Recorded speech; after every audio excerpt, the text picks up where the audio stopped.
Today on The Balanced Voice, Rania welcomes our very own Joshua Webb. Joshua is our programs coordinator here at Crime Stoppers of Houston, and he moved here from Indiana last summer. He is passionate about empowering people to be healthy and breaking the stigma around mental health. That fall, my first semester at college, I was lost. I was lonely, and I was vulnerable. And I think that is what led to the situation. I met a young lady. It became verbal and emotional abuse and kept escalating to the point where it became sexual. I didn't see my experience as abuse because, again, I had an idea of what abuse looked like. And my situation did not fit that at all. Today, Joshua shares his experience with intimate partner violence and his insight with us about our culture and the different ways men are impacted by violence, both as victims and as perpetrators. Without further ado, here's your host, Rania Mancarios. Welcome to the Balanced Voice podcast. We are so excited to have with us today Joshua Webb, our programs coordinator. Joshua moved to Houston. How long has it been? Probably about 10 months. 10 last months? Summer. Yes. From Indianapolis, Indiana. Mm-hmm. So we are so thrilled to have him. Today we're going to be talking about a wide range of topics, but really hovered around domestic violence, intimate partner violence, and the odd scenario, or the scenario we're not used to hearing when the man is the victim. So, Joshua, welcome. Yes. Thank you. How have you been? I've been really good. Really happy to be here and talk about this. This is something that I'm really passionate about. And I think it's a really important conversation to have because just as you said, the capital W, we as a culture, we have as a society, I think have a certain idea of what domestic violence looks like. Yep. And I love telling my story because it challenges that. The man in the relationship was the victim. And so to be able to share that and provide just a different perspective is something that's really important to me. Okay, so it's two places we can start. One, Let's start just quick background. You grew up in Indianapolis. Yes. What did you study? How did you decide to come here? And then, of course, I want to hear your story. Yes, of course. So grew up in Indianapolis, left Indianapolis at 18 to go to college in Chicago. Went to Loyola University, Chicago. Moved back to Indianapolis after graduation and spent 3 years in Indianapolis working for a lovely nonprofit organization doing youth mentorship, something that's really the best stuff. I love it. Ever. I loved it. It was a wonderful experience. And I moved down to Houston last June, and been with Crime Stoppers ever since, getting to create content about, keeping people safe, do interviews, just share information. And I've enjoyed every second of it. So you clearly have a personal story. Is that personal story what led you to like to do this work? Yes, it is. I think because my struggle was very much so rooted in the ways that I thought I was supposed to act, the ways that I thought I was supposed to feel, the way that I thought I was supposed to behave as a man. Okay. And so that whole experience challenged that, and healing from that required me to change my perspective, my identity of masculinity and manhood. Okay. That's a huge that's like where we're going to dive into next, but tell us your story. Okay. So it started when I went to college my freshman year. 2014 was a very tumultuous year in my life. It started with parents' divorce, and then I left home. I left college to go to a foreign city. I went to Chicago from Indianapolis. I had a girlfriend in high school, and we broke up right in May. So it was a lot of events, a lot of change, and a lot of events that challenged my identity. For a long, I had seen myself as, the child of two married parents. I saw myself as, this young lady's boyfriend. And so all of that changed within the span of a few months. And so that fall, my first semester at college, I was lost. I was lonely, and I was vulnerable. And I think that is what led to the situation. I met a young lady studying one evening in the cafe on campus. We had a mutual friend, and she came up and they started talking. And we found out that we lived in the same dorm room. And I told her which room I lived in, which was probably mistake number one. Well, I think a lot of college kids do that. I'm in room 320. Come on by. Stop by. Yeah. But she did. And I did not want her to. I was not expecting that at all. And so she stopped by and... You're both first years? Mm-hmm, okay. Mm-hmm. And as soon as I was uncomfortable, like immediately, like why are you here? Kind of thing. And she wouldn't leave. She came to my door, we chit-chatted, whatever, and I tried to tell her, like, hey, okay, it's been a lovely time. Yes. I would like you to go, in so many words. But she didn't. She hung around, and then she eventually left. And she did this multiple times. And it escalated. It went from her just kind of being in my doorway, us talking, to she eventually came in. There was alcohol involved, and it got to a point where my no didn't mean anything. That is what was established in the relationship. I would say no. I would say, hey, I don't want to do this, verbally and non-verbally, and all of that was ignored. And so that just led to further and increasing abuse, right? It became verbal and emotional abuse. There was a time when she was late on an assignment, for example. And all of the frustration that she probably felt at herself for missing the deadline came towards me. And there was just a barrage of insults and just like really hurtful things. And I justified it in that moment, like, oh, okay, she's annoyed, she's upset, she doesn't really mean what she's saying. But I think in doing that, I deprioritized myself. I made excuses for her behavior and completely disregarded the way that it made me feel. And again, that just kept happening and kept escalating. To the point where it became sexual. We would engage in behaviors that I didn't want to, but at that point, I didn't feel like I could say no. I didn't feel like my no meant anything. And so I was doing things that I just was not comfortable with, did not want to do. And we were in that relationship for a while. Luckily for me, I was able to separate at the end of the school year. You know, I went back home, she went back home, and we were just able to end it that way. But a lot of victims don't have that. A lot of victims share homes, share families with their abusers, and so they don't have that easy out. I did, and I'm so grateful that I did, because then I could start healing, and that took years. But and it's brought me to where I am today. So was the relationship the whole first year? Because that's a long time, Joshua. Yeah. That's a long time. It was a very long time. And it's interesting because, one, you never picture the victim of intimate partner violence or domestic violence as being the man. Obviously we know that's 1 in 3 women, 1 in 4 men have been victims of some form of physical violence by an intimate partner within their lifetime. I mean, we say those numbers, but we don't really think about them. Yeah. When you were justifying it, though, were you having conversations with her, and did you feel like there were any strategies that would work with her to sort of create healthy boundaries for you, or was it like a free-for-all that you felt like you were just falling? There were a lot of conversations that happened between me and my friends, between my friends and her, between me and her. And there was one time when my friends literally had to have an intervention. We were all eating at the dining hall, and then they all came back to my apartment and said, hey, Joshua, we love you. And we see that you are not doing well at all. We don't like the way that she talks to you. We don't like the way that she treats you. Are you okay? Is there anything we can do? And I said, everything's fine. It's okay. She, gets upset sometimes. And again, I just tried to write it off. There was a time when one of my friends actually stood up for me. She had said something crazy to me, and he was like, yo, don't talk to him like that. And she, again, downplayed it. And all this time you're defending her, even though you yourself know. It's not okay what's happening. It's not okay. But again, making excuses because she was also struggling. She was also going through a very, very difficult time in her own life. And so maybe I felt like she just needs somebody to support her and be by her. But, at that point, what sacrifice am I making for her? And it wasn't worth it. It wasn't a healthy situation. Okay, so your friends are standing up for you, but as a victim of that type of abuse in a relationship, there are a lot of places women can go, and women feel comfortable going. Yeah. Where could you go? And I think that was also part of my struggle. I didn't know.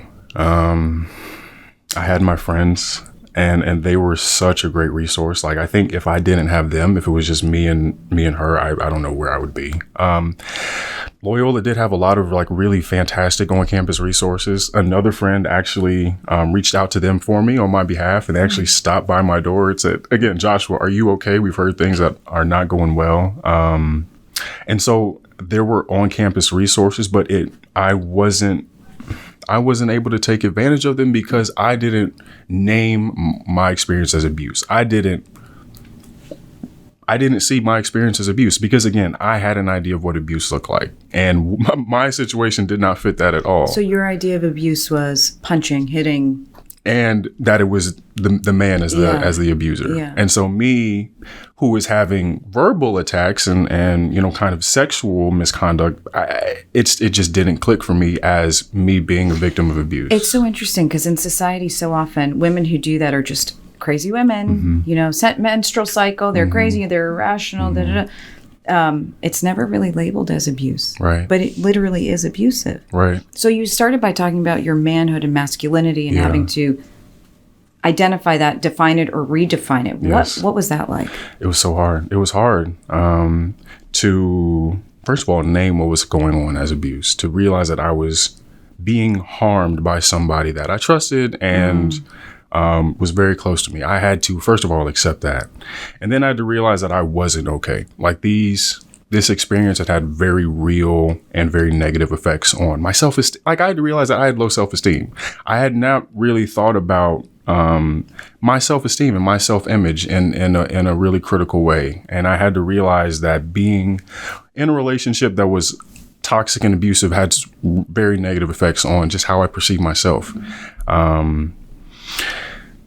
And so I had to go to therapy. I had to go to therapy and talk about it. And again, it took years. You did that, Joshua. Nobody does. I feel like not a lot of people think to do that or make the effort to do that. Or they don't think that their situation is serious enough for therapy. Yeah, it merits it. Exactly. But therapy at multiple points in my life has saved my life because I have gone at some really, really critical points. When I was processing this relationship, when I was, going through some stuff at home, like, I have been actively engaged with the therapist. And if I didn't have that, because again, and I think this also may be a byproduct or a result of the idea of masculinity that we're supposed to have. It's very difficult for me to have open and honest conversations with my male friends about how I'm feeling, about the things that aren't going well. And so if I didn't have therapy, if I didn't have just an objective ear to listen to what I was going and kind of make sure that I'm on the right path and I'm processing things in a healthy way,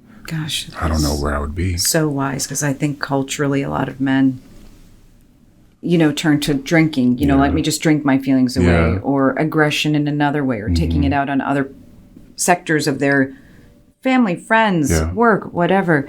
The fact that you had the foresight to do that and did it. So now you're working. Yes. Do you have a particular sensitivity to this type of issue? Are you hoping to identify for younger kids, or, you talked about how this shaped coming to where you are now? Yes. Because of that experience and because of all of the effects of that experience, I have come to realize that for me, it all boiled down to who I thought I was and how I thought I should behave. The things that I wasn't allowed to say or do or think, I have had to challenge.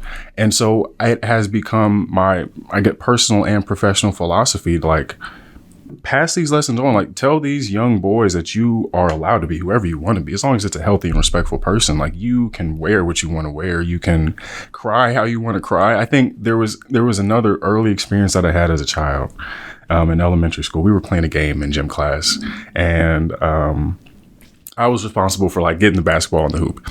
And it was such a high pressure situation that I ended up crying. I ended up crying because oh no, my team is counting on me and I'm letting them down. And this was probably second grade. But I remember the lesson that I got from that at a young age. It wasn't, okay, here's how you handle high pressure situations. It's that you shouldn't cry. That is the lesson that I got from that. There wasn't a conversation about how to, what caused the crying? Why are you crying? Let's talk through what you're feeling and the stress that you're feeling. There was none of that. There was none of that from like your family or from like the school, from coach, the school, from the coach, all of that. My family, wonderful, very warm. But I think also we have to look at the examples that we have in our fathers and our uncles and our grandparents. Yeah.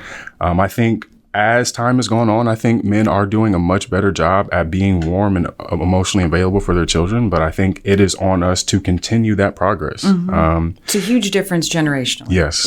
From our, and I know I'm older than you, but our fathers to men today. I mean, it's like almost night and day. It is. And it's been really beautiful to see. Yeah. And also there is so much farther that we can go. And so I'm excited to be a part of that conversation, be a part of progressing and being more warm and being, I don't think there's a problem with men being soft. I think it's okay to be. My dad is an artist. Yeah. So, we grew up, he'd cry in commercials. I'd be crying in commercials. Yes.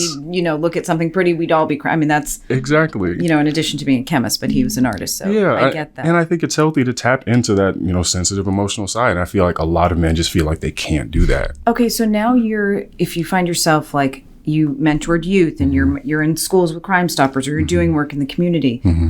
How do you feel like we're doing as a society with the younger generations? We're talking about the fact that men have done somewhat of a 180 and that's good. But this younger generation still has I got to be a man. Yeah. I got to do what So how do you feel like we're doing as a society to change that? Right. And what are you seeing in the younger generation? There's still so much more progress to be made. I think we can all be better examples of men. I think there are so many different examples of healthy masculinity that are out there, but it's about exposing those to the young people.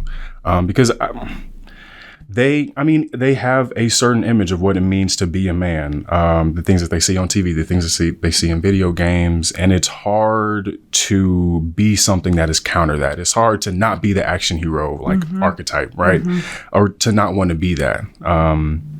But to communicate to them that it's okay. You can be whoever you want to be. I think what it really boils down to for me is like being authentic, being genuine in who you are, honoring all of your different emotions and feelings and thoughts. Because I think the second that you discredit or try to hide or suppress any natural part of yourself, that's unhealthy. And it's going to come out some other way. And that's, I think, when we see a lot of domestic violence. When you try to suppress any natural part of yourself that's unhealthy, it's going to come out in some other way. And you think that ties to domestic violence?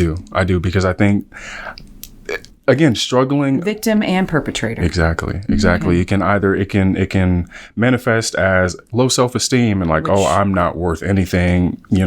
It doesn't matter how you treat me. I probably deserve it. Or it's like, I'm frustrated at work, or these last 2 years, I have not had the money that I needed. I'm stuck in the house.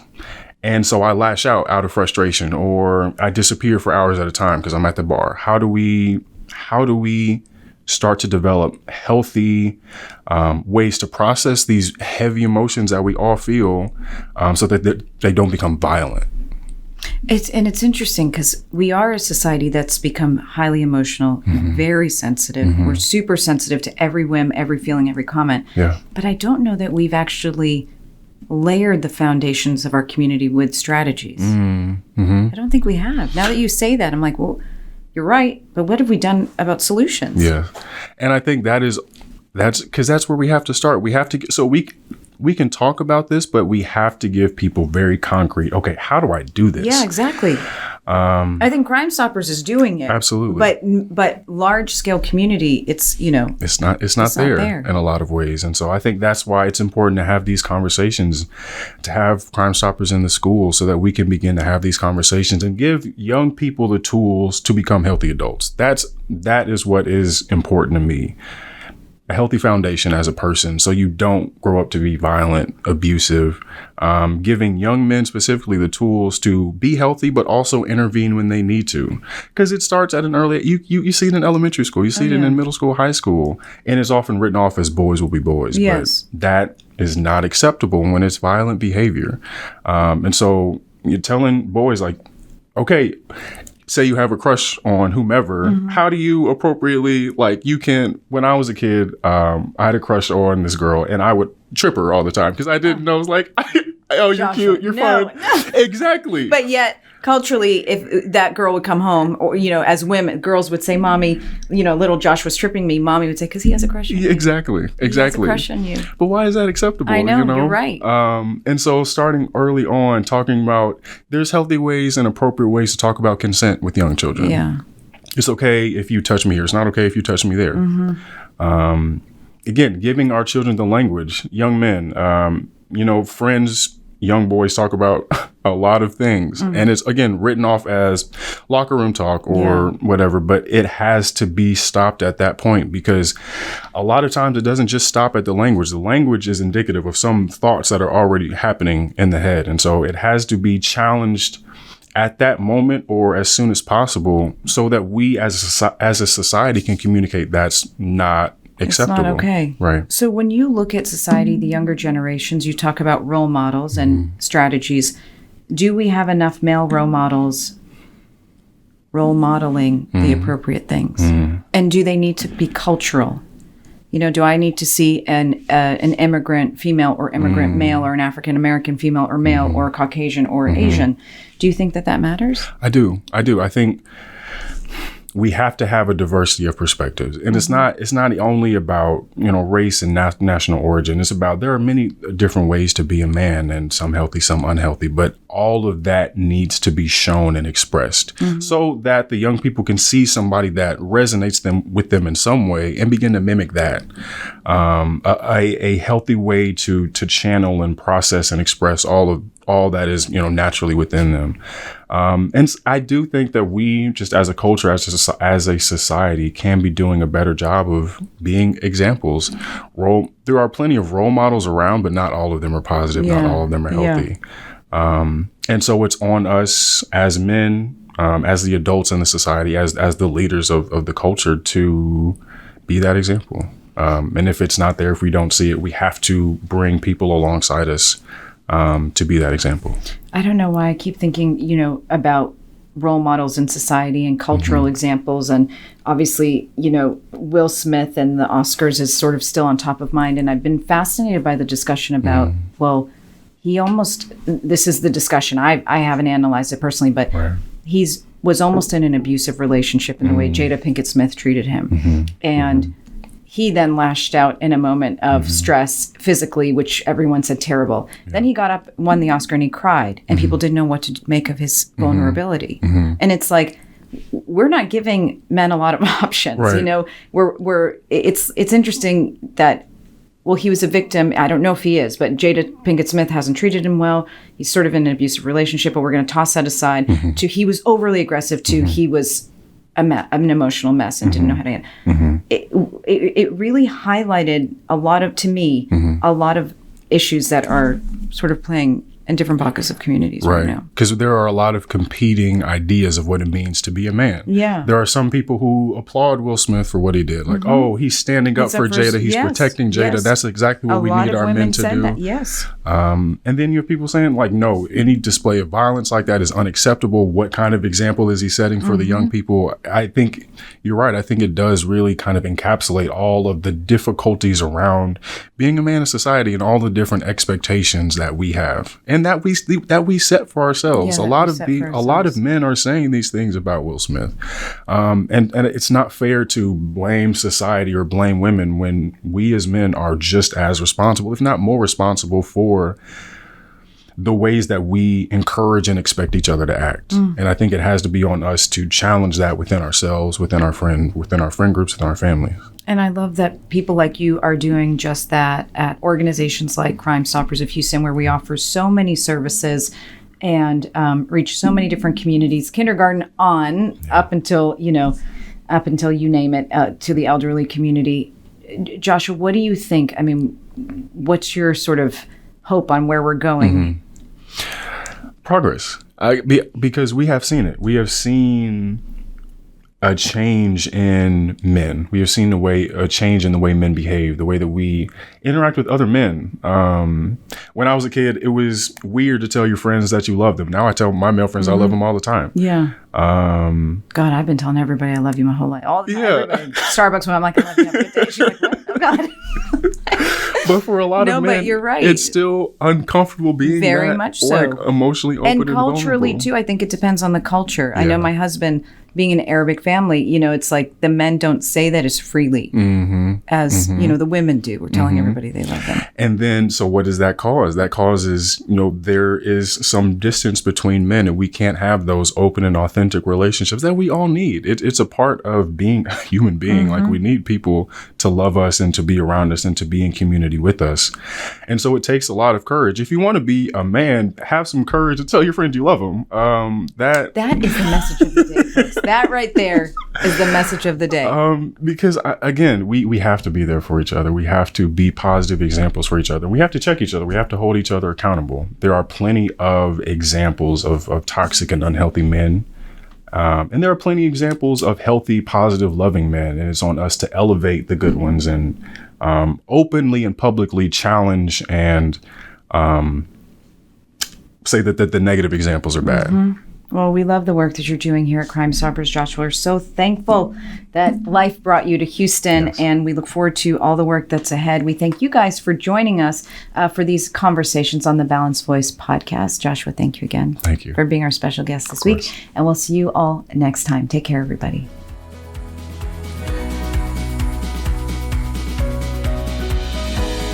Thanks for tuning in to today's Balanced Conversation. You can find real solutions and tangible resources in our show notes at thebalancedvoicepodcast.com. To join the conversation, follow us on Instagram at The Balanced Voice Podcast and on Twitter at @BalancedVoice_. Stay up to date on Rania's work by following her at The Rania Report, and we can't wait to see you next week for another Balanced Conversation.